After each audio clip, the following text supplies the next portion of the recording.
Hello and welcome back. Today we are going to be picking up a little bit where we left off yesterday as we read Psalm 27. And I'm going to read it from actually the back of the United Methodist Hymnal, which should be the New Revised Standard Version. And the reason I'm reading it from the hymnal instead from the Bible, well, it's there, it's still there, is that the Psalms are musical, and they're music for worship. And when we don't sing them, we often read them responsively, back and forth. Yesterday I talked about how the Benedictine monks began chanting the Psalms. And there's a reason that psalms and other things were chanted in ancient times.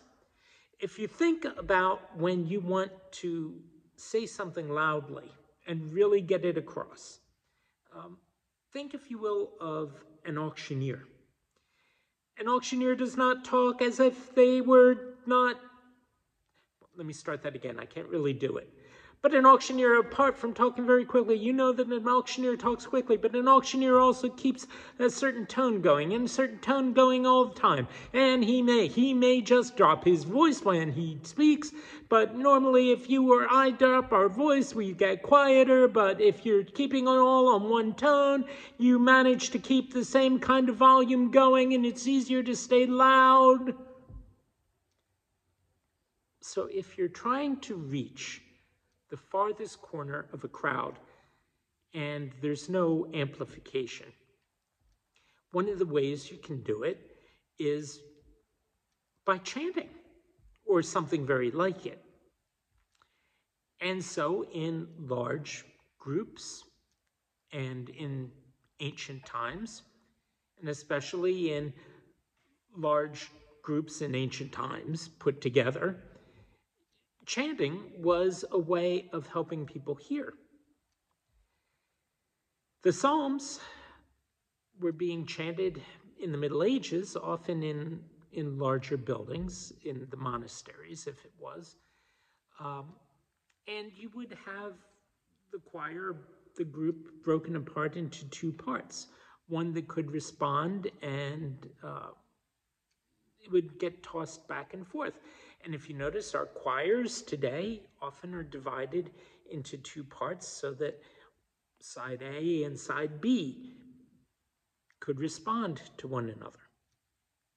And that fits perfectly with the Psalms, because the Psalms have, as we looked at before, a sort of parallel kind of construction. There's something said, something repeated, or something said and a slight contrast put in. But there's always that kind of A-B, or C-D kind of construction to them. So you can take a verse and split it in two. Now add that to wanting everybody to hear, and it makes it perfect to have two parts to chant. And you start out on one tone, and when you get to the end, you drop the note a little bit so that the other side gets the signal, and then they pick it up and they have their little tone, and then they drop it and you pick up the signal there. And if you look at many modern hymnals, and I'm not just talking about things in monasteries. This is the Lutheran hymnal, and here is Psalm 27. And you may or may not be able to see, but you can see red dots. If you can't see them, they're there. Those are the places in the verse where you can chant, and that's where you know to change the tone of your voice. And it's present also in the United Methodist hymnal. If you want to do it a different way, and that's more common with us than chanting it, you can have a response, and you get a red R there. R, short for response. And up at the top, is a little verse that can be sung by the congregation, and it breaks the psalm up a little bit so that it doesn't stay so, as we would call it, monotone. Well, the psalms were music to begin with.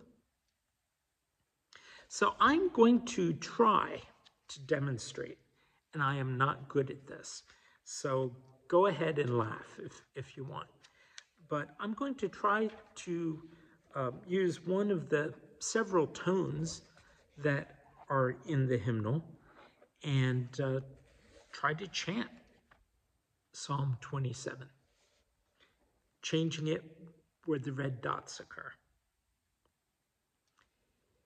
And if I mess it up, I'll just keep going without the chanting. Let's see how it goes. The Lord is my light and my salvation. Whom shall I fear? The Lord is the stronghold of my life. Of whom shall I be afraid? When evildoers assail me to devour my flesh, my adversaries and foes shall stumble and fall. Though a host encamp against me, my heart shall not fear. Though war arise against me, yet I will be confident. One thing I ask of the Lord, that will I seek after, that I may dwell in the house of the Lord all the days of my life, to behold the beauty of the Lord, and to inquire in the Lord's temple. The Lord will hide me in his shelter in the day of trouble, will conceal me under the cover of his tent, and will set me high upon a rock. And now my head shall be lifted up above my enemies round about me. And I will offer sacrifices in the Lord's tent with shouts of joy. I will sing and make melody to the Lord. And I'm off already, so I'm just going to keep reading. Hear, O Lord, when I cry aloud. Be gracious to me and answer me. Come, my heart said, seek the Lord's face. Your face, O Lord, I seek. Hide not your face from me. Turn not your servant away in anger, for you have been my help. Cast me not off. Forsake me not, O God of my salvation. If my father and mother should forsake me, the Lord would take me up. Teach me your way, O Lord, and lead me on a level path because of my enemies. Give me not up to the will of my adversaries, for false witnesses have risen against me, and they breathe out violence. I believe that I shall see the goodness of the Lord in the land of the living. Wait for the Lord. Be strong, and let your heart take courage. Wait for the Lord.